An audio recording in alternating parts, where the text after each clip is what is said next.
Greetings everyone, and welcome to Omicron IoT Solutions. Today, we will show you how to set your Kontrolog. This device allows for remote and real-time control and monitoring of different processes with high security and precision requirements, securely transmitting the data via Sigfox, LoRaWAN, or Wi-Fi networks.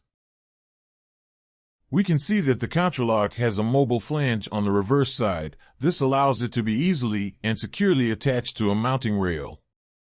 To secure it, simply push the flange upwards and let it secure the rail. You can use a screwdriver or pliers to facilitate the action. The reverse process allows for a rapid release of the device.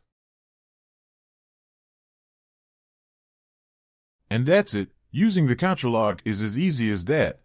Now you have learned how to mount the Kontrolog. Make sure to follow our channels to learn more about the Kontrolog, follow our other videos, and discover more about Omicron IoT Solutions, our devices, and how to impact your business and the industry through the IoT.